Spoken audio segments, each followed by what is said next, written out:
교회 존재 이유다라는 제목을 가지고 마태복음 28장 19절부터 20절 말씀을 가지고 나누어 보도록 하겠습니다. 우리 성경 본문을 한번 보시고 같이 한 목소리 읽어볼까요? 시작.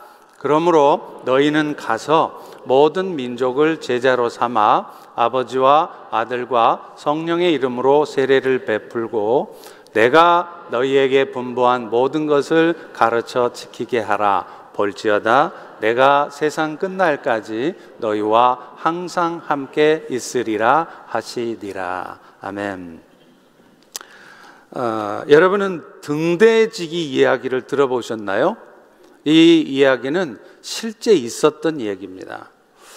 어느 등대지기의 친한 친구가 찾아와서 다급한 일이 있어서 급히 어디를 가야 하는데 기름이 떨어졌으니까 기름을 좀 달라고 했습니다.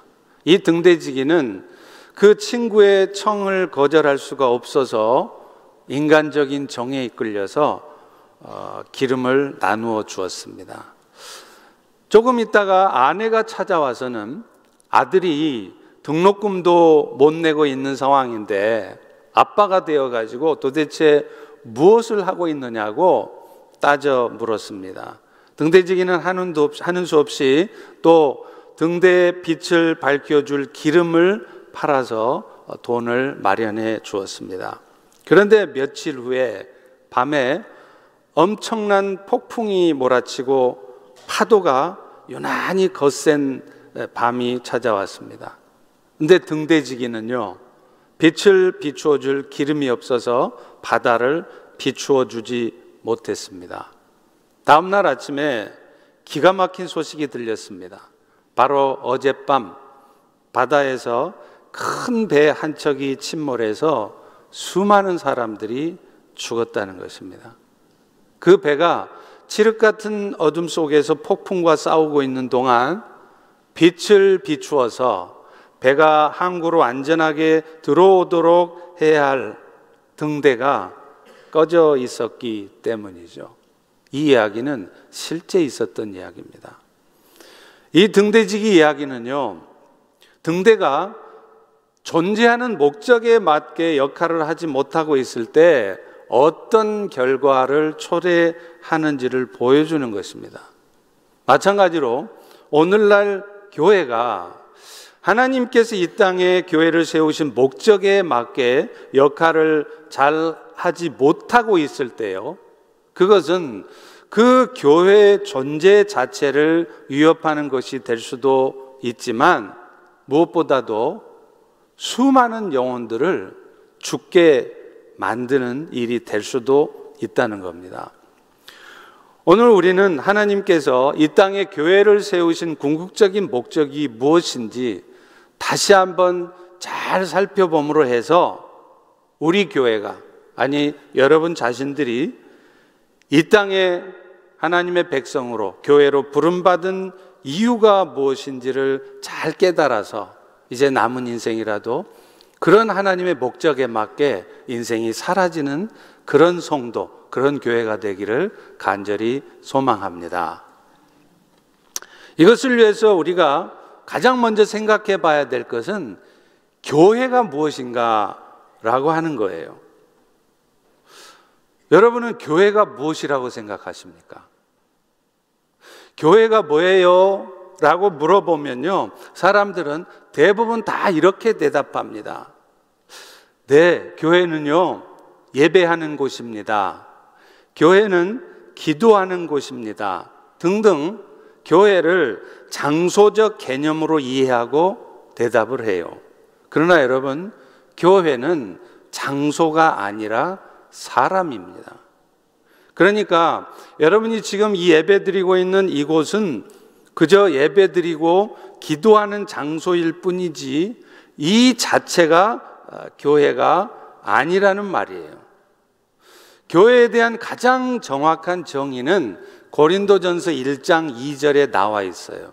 여러분도 앞으로 이 고린도전서 1장 2절 말씀은 꼭 기억하고 있으십시오.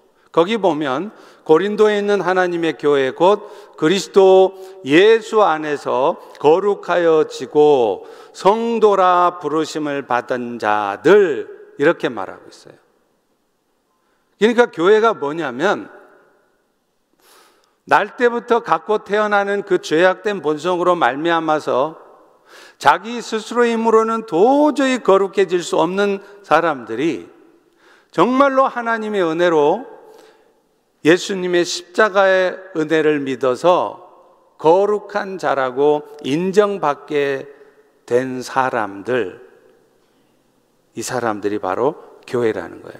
결국 교회는 이 자리에 앉아있는 여러분 모두가 다 교회인 것입니다. 우리 다 같이 한번 따라서 해보겠습니다. 나는 교회다. 사실 우리 모두는 날 때부터 죄악된 본성을 갖고 태어나기에 스스로의 힘으로는 절대로 거룩한 자가 될 수가 없어요.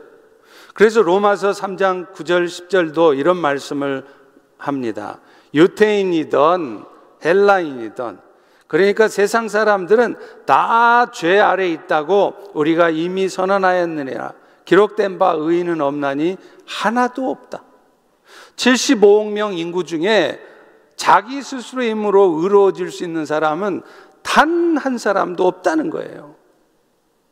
결국 그 죄 때문에 영원한 형벌을 받을 수밖에 없는 인생들을 긍휼히 여겨주신 하나님께서는 아들 예수 그리스도로 하여금 우리가, 여러분들이 치러야 될 모든 죄의 대가를 십자가에서 대신 치르게 하셨어요. 그리고 그 십자가의 대속의 은혜를 겸손하게 받아들이고 믿는 자들은 실제로 보면 전혀 거룩하지 않은데도 예수님 때문에 네가 이제부터는 거룩한 자요 의로운 자다 라고 인정해 주신 것입니다. 다시 말하면 여러분이 짓는 죄의 대가 때문에 여러분들이 치러야 될 영적, 육적, 영원한 죽음을 받지 않아도 되도록 하셨다는 거예요. 그래서 사실 이 성도라는 단어가요, 헬라어로 하면 하기오스라고 되어 있습니다. 근데 이 하기오스라는 뜻이 뭐냐면 거룩한 자라는 뜻이 아니에요. 구별된 자라는 뜻입니다. 다시 말하면 여러분들은 세상 사람들하고 별반 차이가 없어요. 다 악함을 가지고 있어요. 거룩한 척 해봐야 여러분 마음속에 움직이는 그 죄악된 본성, 아주 뒤틀리고 못돼 먹은 심성하며 잘못된 그런 마음들, 그걸 다 가지고 있다는 거예요. 그런데 그리스도의 십자가의 은혜를 믿어서 예수님을 구원주라고 받아들이게 된 여러분들은 의로운 자라고 인정해 주셨다는 겁니다. 그리고 그것을 위해서 하나님은 세상 사람하고 별 차이 없는 여러분들을 따로 구별시켜 주셨다는 거예요. 이게 하기오스, 성도라는 진짜 뜻입니다. 그런데도 우리는 종종 착각을 해요. 지금 내가 의로운 자가 되어서 혹여 천국에 갈 수 있게 되었다면, 영원한 생명을 얻게 되었다면 그건 내가 나름대로 선한 삶을 산 대가라고 생각하는 거예요. 처음에는 예수 믿어서 은혜로 말미암아 구원 얻었지만 내가 끝까지 그 구원을 지켜서 천국 갈 수 있는 이유는 내가 착하게 살았기 때문이라고 착각한다는 거예요. 그런데 그렇지 않습니다. 불교든 이슬람교든 세상의 어떤 종교도요, 다 그 종교에서 말하는 구원이 있다면 그것은 그들이 열심을 다해서 수양을 쌓고 선한 삶을 산 결과라고 생각을 해요. 그런데 기독교는 그럴 수가 없다는 거예요. 저를 포함해서 이 자리에 앉은 어느 누구도 자기 스스로의 의지와 노력을 가지고는 예수를 믿기 전뿐만 아니라 심지어 예수를 믿고 나서도 죽어 천국 가는 그 순간까지도 자기 스스로의 힘으로는 절대 거룩한 삶을 살 수 없다는 거예요. 그건 여러분이 경험적으로 이미 다 알고 계시는 바입니다. 그래서 창세기 18장 19절에 보면요, 하나님께서 왜 이스라엘을 하나님의 백성으로 불러주셨는지 그 이유를 이렇게 씁니다. 내가 그로 그 자식과 권속에게 명해서 여호와의 도를 지켜 의와 공도를 행하게 하려고 그를 택하였나니. 잘 보세요. 그들이 의와 공도를 지켜서 여호와의 도를 잘 지켰기 때문에 그들을 택하고 하나님 백성으로 불렀다는 게 아니에요. 그들을 부른 목적이 뭐냐면, 그렇게 못 살고 있는데 이제 그들을 불러서 그들이 이제부터 비로소 여호와의 도를 지켜 행하게 하려고 부르셨다는 겁니다.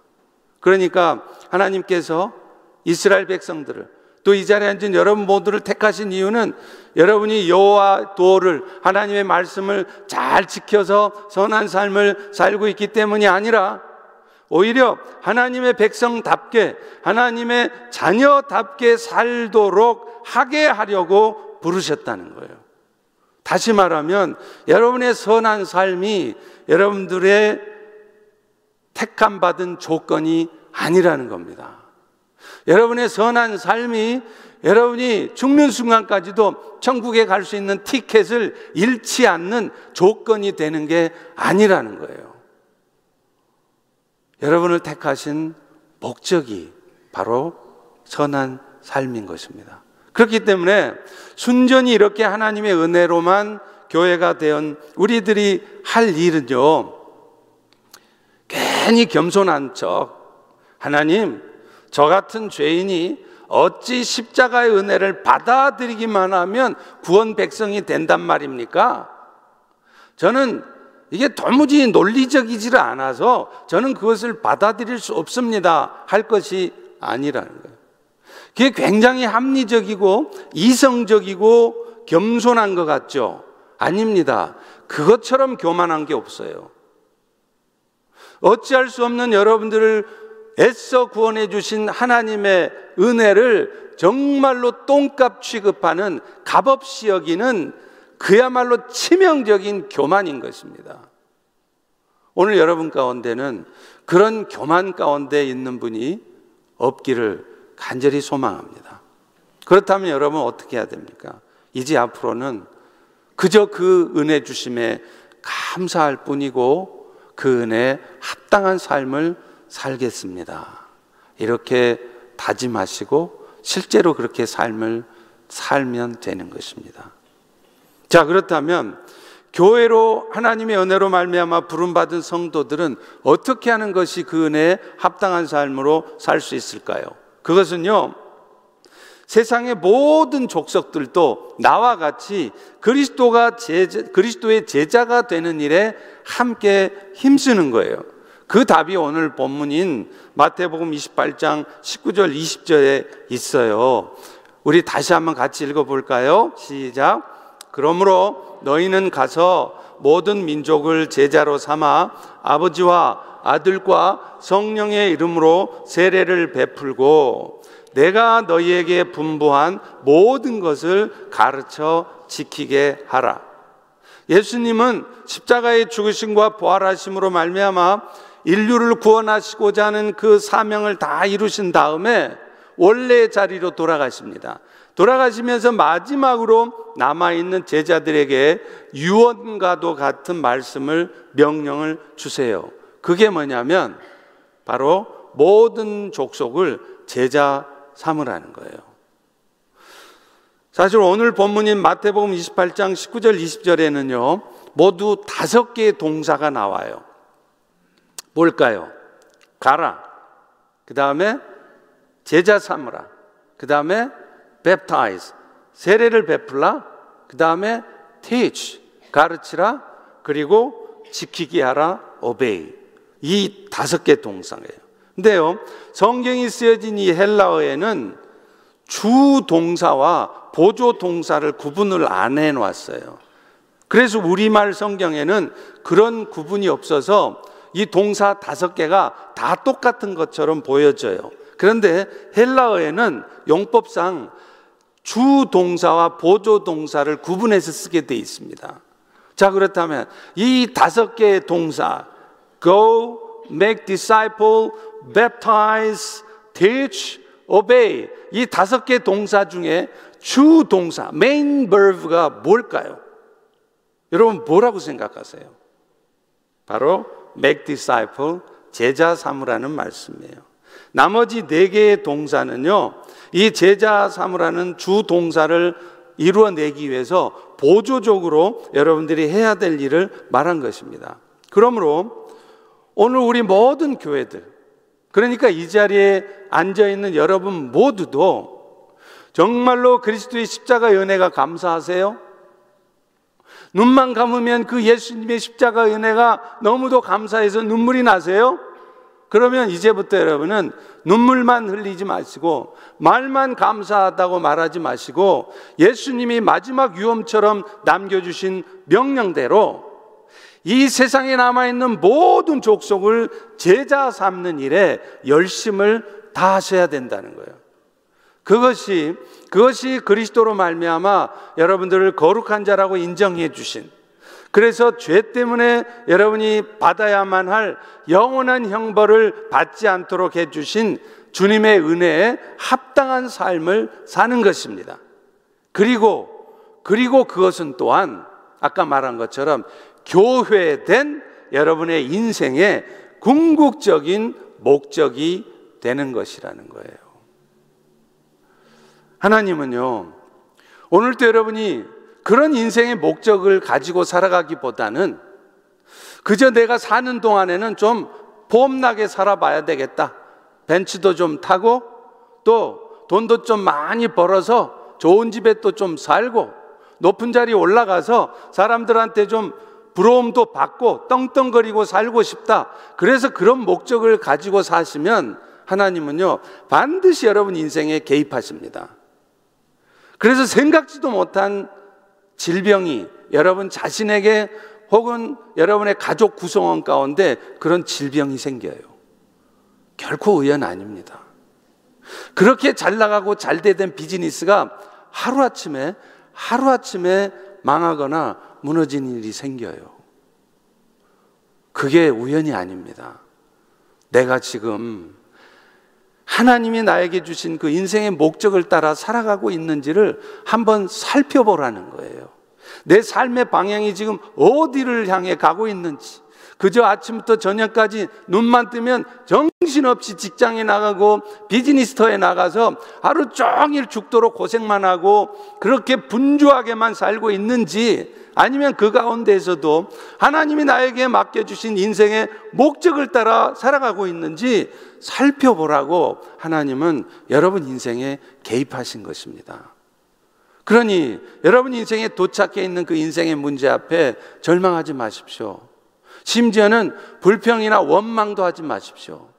겸손하게 그 일들을 통해 여러분의 삶을 돌아보시며 내 인생의 방향을 정확하게 하신다면 하나님은요 정하신 때 여러분이 아무리 애를 쓰고 수고해도 해결되지 않았던 인생의 문제가 어느 한순간 해결되어지는 것을 경험하게 되실 줄로 믿습니다. 그런데 오늘 본문을 잘 살펴보면 이 모든 민족을 제자 삼는 일에는 3가지 단계가 있다는 걸 알 수 있어요.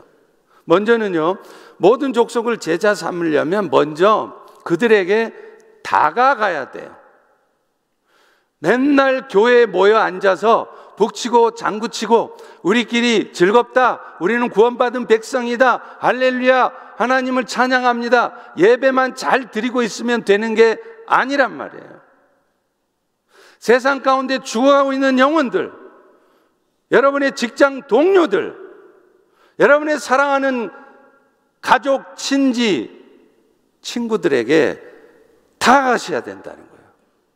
그래서 그들 중에 복음을 받아들이는 자에게는 세례를 주고, 더 나아가서 세례만 주면 끝나는 것이 아니라 그들을 교회로 불러다가 잘 가르쳐서 그들이 이제는 복음을 전해받은 전도 대상자가 아니라 그들 자신이 또 다른 전도자가 되게끔 하는 거예요.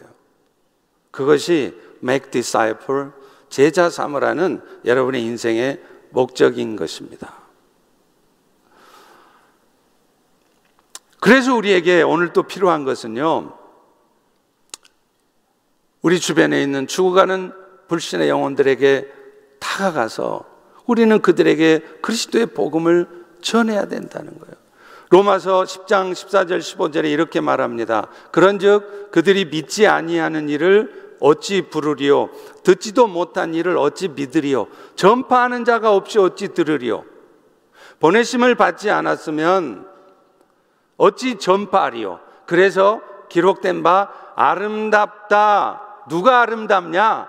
돈 많이 버는 사람, 비즈니스 잘 돼서 가게를 1개, 2개, 3개, 4개로 확장하는 사람, 높은 자리 올라가서 대통령도 되고 컨그레스맨도 되고, 그런 사람들이 아름다운 사람이 아니라 좋은 소식을 전하는 사람들이 아름다운 사람이라는 거예요. 그리스도의 십자가 은혜를 믿고 예수님을 구원주로 받아들일 때 그들은 비로소 영원한 생명을 얻은 자로, 그리스도의 제자로 살게 됩니다. 그런데 그렇게 되려면 누군가는 반드시 그리스도의 십자가의 복음을 전해야 된다는 거예요. 그런데 안타깝게도 우리 그리스도인들에게 있어서 가장 힘들어하는 것 중에 하나가 바로 복음 전하는 일이에요. 제가 사역자반을 하잖아요. 제자훈련의 마지막 단계예요. 제일 그래도 나름대로 성경 공부할 거 다 하고, 꼭 그렇지는 않겠지만 그래도 객관적으로 성경에 대한 이해나 모든 게 좀 수준에 도달했다고 하는 사람들이에요. 근데 그 사역자반을 공부하면 제가 생활숙제라는 걸 내줍니다. 우리의 삶 속에서 실제 그리스도의 제자가 되기 위해서 필요한 삶의 훈련이라고 할 수 있겠죠. 예를 들면 경건일기를 쓰게 한다거나, 그래서 일주일에 최소한 2-3번은 하나님의 말씀을 묵상하며 그 말씀을 내 삶에 돌아보게 하는 거예요. 또요, 실제적으로 가족 간에 서로 사랑한다는 표현을 하게 합니다. 실제로 사역반에 참석하는 어떤 부부도 비교적 젊은 부부 말고요, 한 40대만 넘어가면 당신은 당신의 배우자에게 평소에 I love you, 난 당신을 사랑해요 라는 말을 합니까? 라고 물어보면 거의 대부분이 아이고, 그런 말을 어떻게 남살스러우세요? 안 한다는 거예요. 자식들한테 매일 허그하면서 아들아, 나는 너를 정말 사랑한다? 이렇게 안 한다는 거야. 어색하다는 거야. 납부금 대줬으면 됐지, 등록금 대줬으면 됐지, 뭘 그 남살스럽게. 아니에요. 여러분 아내한테, 여러분의 남편한테, 여러분의 자식한테 허그하면서 I love you 해보세요. 인생이 바뀌고 가정이 바뀝니다. 그걸 사역자반에서는 실제 하게 해요. 그리고 또 하나 숙제가 뭐냐면 복음을 전하게 하는 거예요. 생면부지의 사람에게 복음을 전하게 해요. 근데 이 숙제 중에 제일 힘들어하는 숙제가 이 숙제예요. 복음 전하는 거는 죽었다 깨어나도 못하겠다는 거예요. 어쩌면 이게 당연한 것인지도 모르겠어요. 왜 그런 줄 아세요? 사탄이가 가장 싫어하는 게 뭘까요?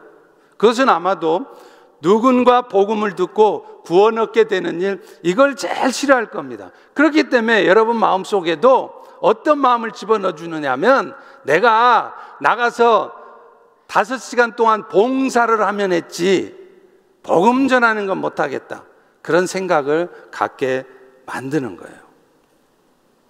사랑하는 성도 여러분, 오늘 여러분은 각자 어떤 인생의 목적을 갖고 사시나요?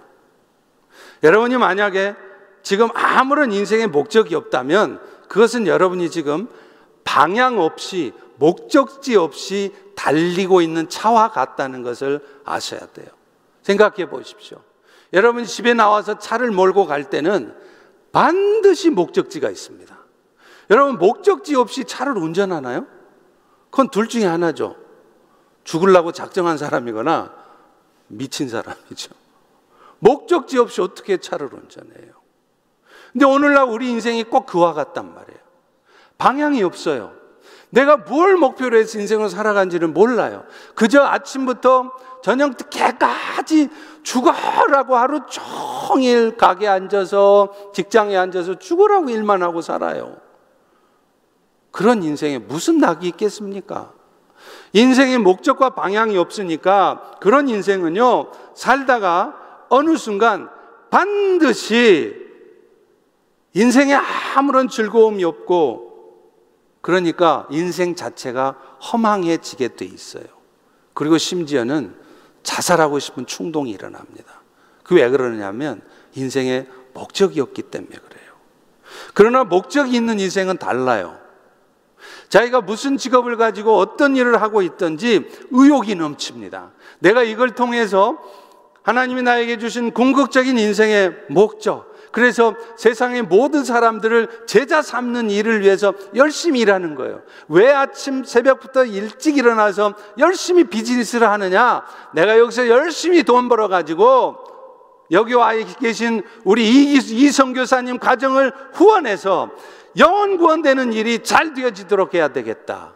또 내가 매달 100불씩 200불씩 적금을 해서 내년에는 내가 꼭 단기 선교를 가야 되겠다. 목표가 있으니까 피곤해도 일하기 싫어도 기쁨으로 의욕을 가지고 인생을 살아가시는 거예요. 그 이유가 뭡니까? 인생에 목적이 있기 때문에 그런 것입니다. 비록 세상적으로는 별로 인정받지 못하는 직업일지라도 내 삶의 현장에서 여러분이 열심을 다해서 그리스도의 복음을 전하고 있다면 그분은 성공적인 인생을 산 것이에요. 반대로 여러분이 아무리 훌륭한 직업을 가지고 살았어도 그 인생의 목적이 그저 이 땅에서 부요하고 행복하게 사는 것이었다면 그분은 결코 성공적인 인생을 산 것이 아니고, 미안하지만 그런 분들의 남은 인생도 볼 것이 없습니다. 왜냐하면 주님 앞에 서셨을 때 주님께 대답할 것이 아무것도 없을 것이기 때문입니다. 그렇다면 우리는 전도를, 복음 전하는 걸 어떻게 해야 되겠습니까? 우리는 전도하면 무슨 생각이 드냐면요, 먼저 부담감 혹은 죄책감을 가져요. 전도해야 된다는 건 뭐로 알아요. 근데 실제로는 안 해요. 1년 12단 단 한 번도 다른 사람한테 복음을 전한 적이 없어요. 이 자리에서 제가 솔직히 여러분, 지난 1년 동안 단 한 명이라도 정확하게 예수 그리스도의 십자가의 복음을 전한 적이 있습니까? 손 들어보세요 라고 물으면 여러분이 과연 몇 분이나 손을 드실지 모르겠습니다. 여러분 부끄러워하실까 봐 묻지는 않겠습니다. 그러나 여러분 내면에, 여러분 신명에 물어보세요. 죽으라고 직장 다니시면서, 죽으라고 비즈니스 하시면서, 죽을 똥 살 똥, 죽을 병 낫게 해달라고, 이 인생의 문제를 해결해 달라고 하나님 앞에 기도는 하실지언정, 여러분이 듣고 알고 있는 이 영혼을 살려내는 십자가의 복음을 여러분 얼마나 전해보셨습니까? 그래서 우리는 늘 마음 한편에는, 머리로는 들어서 아니까 그렇게 살지 못하는 자신의 삶에 대해서 알게 모르게 죄책감을 가져요. 그런데 여러분, 이제부터 그 죄책감으로부터, 부담감으로부터 벗어나시기를 바랍니다. 그것은요, 여러분들이 전도에 대해서 잘못 이해하고 있기 때문에 그래요. 첫 번째로요, 복음 전하는 것에 대한 잘못된 생각은 전도는 낯선 사람들과 접촉하는 것이라고 생각하기 때문에 그래요. 그러니 특별히 사람들하고 어울리고 교제하는 게 생리적으로 좀 어려운 분들이 있잖아요. 그런 분들은 더더욱 전도를 못하는 거예요. 하고 싶지도 않고 두려운 거예요. 그런데 예수님을 구원주로 영접하고 실제로 교회에 나오시게 된 분들을 보면요, 어떤 분들이 오시느냐? 대부분 이미 믿고 있는 사람들과 관계를 잘 갖고 있는 사람들이 예수님 앞에 나오게 된다는 거예요. 그래서 빌리 그레이엄이 그 복음주의 협의회를 만들었잖아요. 그 복음주의 협의회에서 조사를 해봤습니다. 그랬더니 일회성으로 막 30만 명, 40만 명 모아놓고 전도 집회하는 것, 그것도 의미가 있겠죠. 그런데 그런 대형 전도 집회보다 성도들이 자신의 삶 속에서 관계를 통해 전도를 했을 때 전도율이 훨씬 더 높고 정착할 확률도 높아진다는 거예요. 복음 전하는 일은 일회성 프로그램이 아닙니다. 여러분이 평소의 삶 가운데에서 주변 사람들과 좋은 관계를 유지하면서 이루어지는 과정이에요. 그러니 낯선 사람 만나서 내가 복음 전해서 저 사람을 영접시키리, 그런 생각은 갖지를 마세요. 착각하지 마세요. 그런 일은 절대로 일어나지 않습니다. 낯선 사람일지라도 자주 만나서 관계를 가지면 어느 순간 복음이 들어가는 때가 있다는 거예요. 두 번째로는요, 어떤 오해를 하냐면 전도를 하려면 논리정연하게 복음을 전달해야 된다고 생각한다는 거예요. 그러나 실제는 그렇지 않습니다. 여러분이 전하는 복음을 받아들이고 받아들이지 않고는, 물론 여러분이 복음 전하는 걸 잘 훈련하고 배워서 잘 전해야 될 필요도 있습니다. 그러나 궁극적으로 그들이 복음을 받아들이고 안 받아들이고는 여러분이 논리적으로 설득력 있게 전달했느냐에 달려있는 것이 아니라 오직 성령께서 역사하시는가의 문제예요. 고린도전서 2장 4절에 분명히 말합니다. 내 말과 내 전도함이 설득력 있는 지혜의 말로 하지 아니하고 다만 성령의 나타나심과 능력으로 하는 것이라. 그들이 복음을 받아들이고 받아들이지 않고는 여러분이 아주 논리적으로 복음을 기가 막히게 설명해야 받아들인 게 아니라 오직 성령께서 역사해야 된다는 거예요. 논리를 복음적으로 설명했을 때 받아들인다면, 사도 바울과 같은 사람이 복음을 전하면 그 복음을 들은 사람은 다 받아들여야 되잖아요. 그러나 사도행전 28장에 보면 바울이 로마 감옥에 갇혀서 복음을 전할 때 그 복음을 받아들이는 자들도 있고 받지 않은 자들도 있었더라라고 분명히 말하고 있습니다. 그러므로 전도는 설득력 있는 지혜 말로 하는 게 아니라는 거예요. 전도에 관한 유명한 이야기가 있죠. 어느 대학 교수님이 하루는 신문을 읽고 있는데 마침 옆집 꼬마아이가 오더니 그러더라는 겁니다. 할아버지, 예수 안 믿으면 지옥 가요! 그러고 막 내빼는 거예요. 그런데 그날 저녁부터 이 교수님은 낮에 꼬마아이가 외쳤던 말 때문에 잠을 잘 수가 없는 거예요. 그래서 몇 날 잠을 설치다가 도저히 안 되겠다 싶어서 동네에 있는 교회에 자기 제 발로 찾아갔대요. 그래서 목사님과 상담을 한 후에 그때부터 교회를 다니기 시작했고 어느 순간 마침내 예수님을 구주로 영접했다는 겁니다. 세 번째로는요, 회심은 한 번에 이루어진다고 생각하는 착각을 한다는 거예요. 그렇기 때문에 내가 복음을 전할 때 한 번에 잘 전해서 저 사람을 내가 영접시켜야지, 그러니까 복음 전할 수가 없는 거예요. 그게 잘 안 될 것 같거든요. 자신이 없거든요. 그래서 내가 열심히 복음을 전했는데도 그들이 내가 전한 복음을 받아들이지 않으면 금방 낙심하는 거예요. 아이고, 안 되네. 나는 아닌가벼. 나는 이게 체질이 아닌가벼. 근데 실제로요, 누군가가 복음을 받아들이기까지는 수많은 사람들의 복음 전하는 과정 속에서의 실패가 있었기 때문이에요. 수십 명의 사람들이 복음을 열심히 전했지만 그게 열매를 못 맺었어요. 실패하는 거예요. 그래서 낙심하고 돌아가요. 그런데 그런 수많은 사람들의 복음 전함의 실패 가운데 어느 순간 하나님의 때가 이를 때 그들이 복음을 받아들이는 것입니다. 그러므로 여러분이 복음을 열심히 전했지만 누군가가 받아들이지 않는다고 해서 낙심하지 마세요. 또 열심히 복음 전해도 받아들이지 않을 것을 낙심하게 될까봐 아예 복음 전하지 않으려고 하는 그런 마음을 돌이키셔야 된다는 거예요.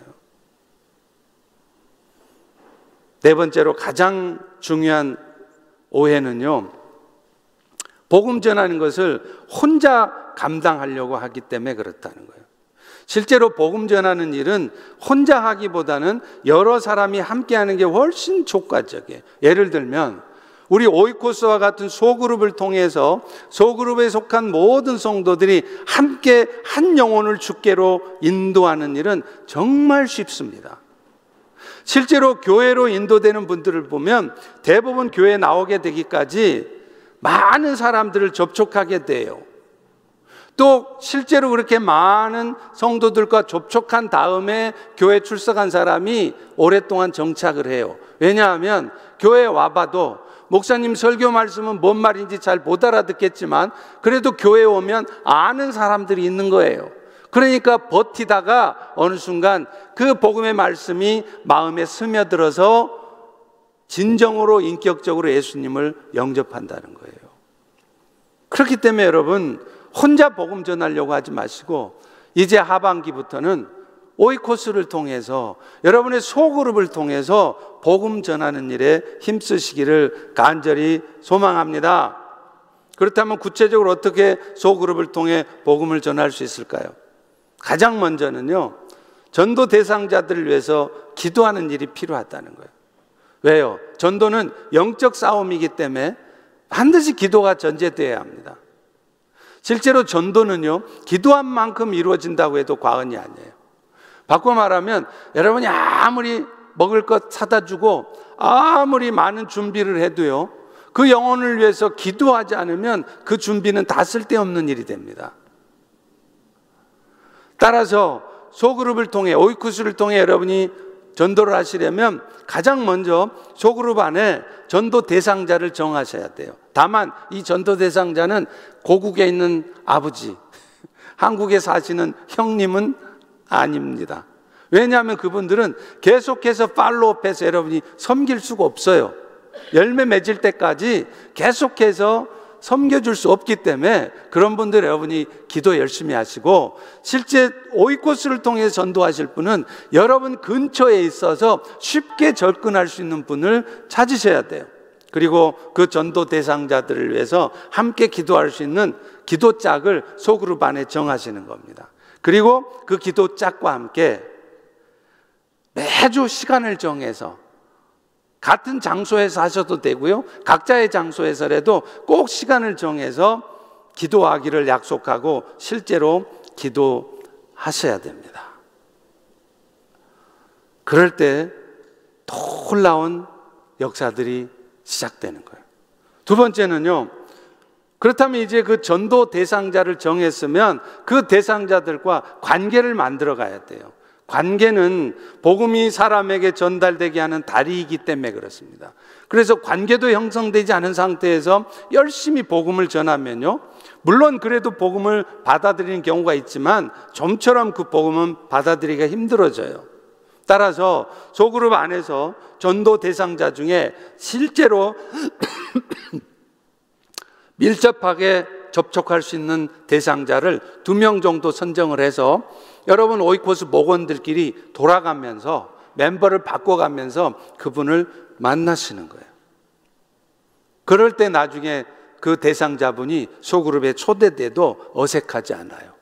가만 보니까 내가 한 번씩 다 만났던 사람들이 거기 다 있는 거예요. 그러니 전혀 어색하지 않는 것이죠. 그래서 이 오이코스를 통해서 전도를 하시려면 두 번째로 그 대상자들과 관계를 계속 만들어 가셔야 된다는 거예요.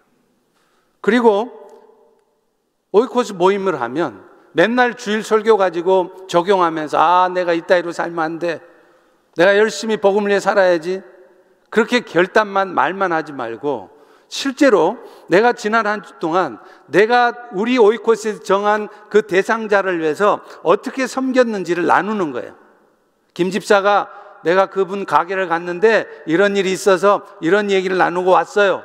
또 그 다음 주에 이 집사는 어떻게 가서 그분을 만날 것인지, 또 어떻게 섬길 것인지를 실제 이 얘기를 나누는 거예요. 소그룹 안에서 이런 복음 전하는 일에 대한 구체적인 나눔이 있어야 돼요. 맨날 추상적으로 내가 이따위로 살면 안 돼, 내 인생을 다시 살아야 되겠어, 그게 아니라 실제적으로 내가 그 복음 전해야 될 사람을 어떻게 섬길 것인지를 구체적으로 오이코스 모임을 하면서 나누시라는 거예요. 그리고 세 번째는요, 자신이 속한 공동체로 초청해야 돼요. 전도 대상자들이 성도들을 자연스럽게 큰 부담 없이 만날 수 있도록 소그룹 중심으로 바자회를 하거나 혹은 피크닉 같은 거를 해서 초청을 하는 거예요. 우리 소그룹에서 이번에 블랙힐에서 이 피크닉을 하는데 한번 와보세요. 와보셔도 어색하지 않을 거예요. 지난번에 만나셨죠? 김지사도 있고요, 이집사도 있고요. 다 아시는 분들이세요. 오세요. 그럼 와요. 그래서 여러분이 속한 오이코스 공동체에 그분을 초대하는 거예요. 또 목장 초청잔치 같은 걸 활용할 수도 있습니다. 여러분이 날을 정해서 그 초청잔치를 준비하는 거예요. 그래서 간증자도 전하고요, 그분들을 위해서 축복해서 불러줄 찬양도 전하시고요, 음식도 준비해서 그 날을 전해서 그 시간에 자기가 왜 예수 믿게 됐는지 간증도 하시고 또 그분을 축복해주고 맛있는 음식도 나누는 거죠. 그런 마음이 열리게 돼 있어요. 그리고 마지막 단계, 교회로 최종적으로 인도하는 것이죠. 주일날 예배에 함께 참석할 때 그것이 전도의 최종적인 모습이에요. 물론 여기서 주의해야 될 사항은 아직 마음의 준비가 되지 않은 대상자도 있을 수 있습니다. 그럴 때 억지로 강요해서는 안 돼요. 그분이 정말 성령께서 준비해 놓으신 심령이라면 어느 순간인가 반드시 마음을 열고 예배에 참석하게 돼 있어요. 그러니까 그러기 전에 너무 강압적으로 푸시해서 교회 가자 그렇게 하실 필요가 없는 거예요. 해도 소용이 없어요. 여러분, 말씀을 맺습니다. 전도의 마지막은요, 전도 대상자 자신이 또 다른 전도자가 되는 것입니다. 교회는 해야 할 일이 많습니다. 가장 먼저는 예배도 드려야 되고요, 성도들을 위해서 여러 가지 다양한 유익한 프로그램도 해야 돼요. 그런데 교회가 해야 될 가장 중요한 일은 복음 전하는 일이더라고요. 그리스도의 십자가의 복음을 전해서 그들도 제자가 되게 하는 일이 교회에 주어진 최우선의 과제입니다. 왜냐하면 그것이 하나님께서 교회를 세우신 목적이고 예수님께서 제자들에게 남겨주신 명령이기 때문이죠. 여러분, 빵 공장이 빵을 만들어내지 않으면 그건 빵 공장이 아닌 거예요. 교회가 열심히 복음을 전해서 영혼 구원의 열매들을 맺지 못하면, 그러면서도 그저 우리 펠로우십 교회는 얼마나 좋은지 몰라, 다 와봐 하면서 우리끼리 사랑하고 우리끼리 친목하고 거기에 만족하고 있다면 펠로우십 교회는 교회가 아니라 세상 동호회입니다. 그러므로 교회는 모든 사역과 프로그램들이 복음을 전해서 영혼 구원하는 일에 집중되어야 됩니다. 그리고 여러분 한 분 한 분도 여러분의 인생의 궁극적인 목적이 바로 여러분 주변에 있는 사람들을 그리스도의 제자 삼는 일이며, 그 일을 위해서 여러분 주변의 사람들에게 그리스도의 복음을 전하는 일이어야 한다는 겁니다. 그럴 때 여러분 모두가 진정으로 의미 있는 인생을 사시고 하나님 앞에서도 기쁨이 될 뿐만 아니라 여러분의 삶에도 기쁨이 찾아오는 은혜가 있기를 축원합니다. 기도하겠습니다. 하나님, 오늘도 귀한 은혜의 말씀을 통해서 우리가 어떤 목적을 가지고 인생을 살아야 하는지 깨닫게 해주시니 감사합니다. 이런 은혜 가운데 우리가 늘 살아갈 수 있도록 축복해 주시옵소서. 예수님의 이름으로 기도합니다. 아멘.